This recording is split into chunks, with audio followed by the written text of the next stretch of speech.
ये छात्र छात्राओं कैसे हैं। मैं डॉक्टर धर्मेंद्र कुमाराम, सहायक प्राचार्य इतिहास, लक्ष्मी नारायण रामेश्वर संस्कृत महाविद्यालय, जयदेव पट्टी, दरभंगा। मैं ऑनलाइन टीचिंग हेतु उपस्थित हुआ हूँ। आज मैं उपशास्त्री द्वितीय वर्ष के छात्र छात्राओं के लिए मध्यकालीन भारतीय इतिहास के अंतर्गत मुग़ल कालीन प्रशासन अर्थात मुग़ल के समय प्रशासन किस तरह से कार्य करती थी उसके संदर्भ में बात करेंगे।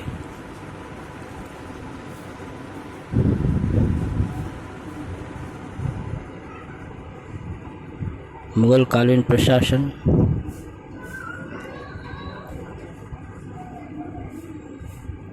एक बेहतर प्रशासन था जिसके बदौलत मुग़ल शासकों ने लंबे दिनों तक अस्थायित्व रूप से शासन चलाया।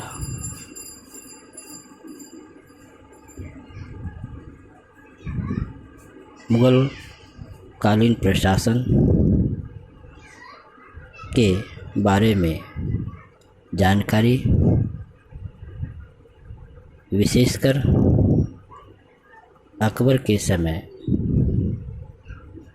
के प्रमुख इतिहासकार अबुल फजल की आईने अकबरी से हमें प्राप्त होता है। मुग़ल प्रशासन के अंतर्गत राजा प्रमुख होता था। वह कार्यपालिका, विधायिका, न्यायपालिका, सेनापति, प्रधान न्यायाधीश, इस्लाम का संरक्षक माना जाता था।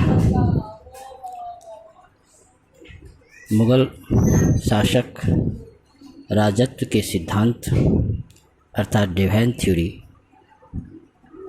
के सिद्धांत पर विश्वास करता था।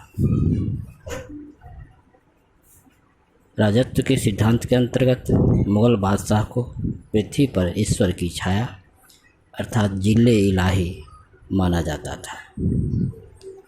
अबुल फजल ने अपनी रचना अकबरनामा में मुग़ल बादशाह को खुदा से निकलने वाली रोशनी अर्थात फ़र्द ए इज़्दी माना, जिसे स्वयं ईश्वर ने मुग़ल बादशाह को पृथ्वी पर भेजा है।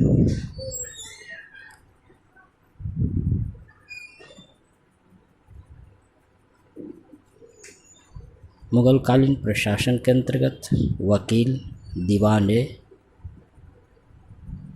मीर बख्शी, प्रधान काजी, प्रांतीय प्रशासन, जिला प्रशासन, ये तमाम चीज़ें कार्य करती थी।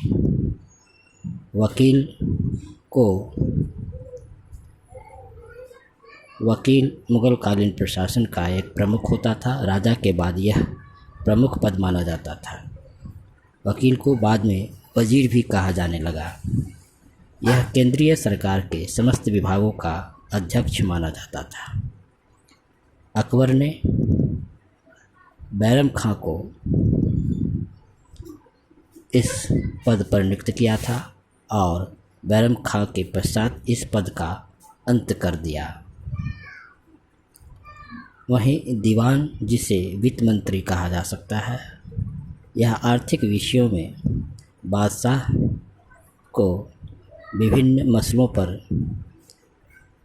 सलाह देने का काम करता था। अकबर के समय मुजफ्फर खां और टोडरमल दीवान या वित्त मंत्री के पद पर नियुक्त होने वाले प्रमुख दीवानों में से एक थे।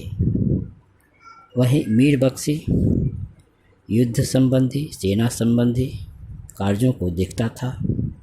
यह सेना, मनसबदार और घोड़ा के संबंध में जो व्यवस्थाएं होती थी उसकी देखभाल किया करता था। जबकि प्रधान काजी ये मुख्य न्यायाधीश के तौर पर होते थे। यह प्रांत, जिला और नगर के काजियों की अर्थात प्रांतीय स्तर पर, जिला स्तर पर और नगर के स्तर पर जो न्यायाधीश होते थे उसकी नियुक्ति करते थे। यह फौजदारी मुकदमों को की भी देखभाल किया करता था। वहीं प्रांतीय प्रशासन के अंतर्गत मुगल प्रशासन को बेहतर व सुविधाजनक चलाने के लिए कई प्रांतों में बांटा गया था। अकबर के समय मुगल काल में 15 प्रांत थी, जबकि औरंगजेब के समय प्रांतों की संख्या बढ़कर 21 हो गई।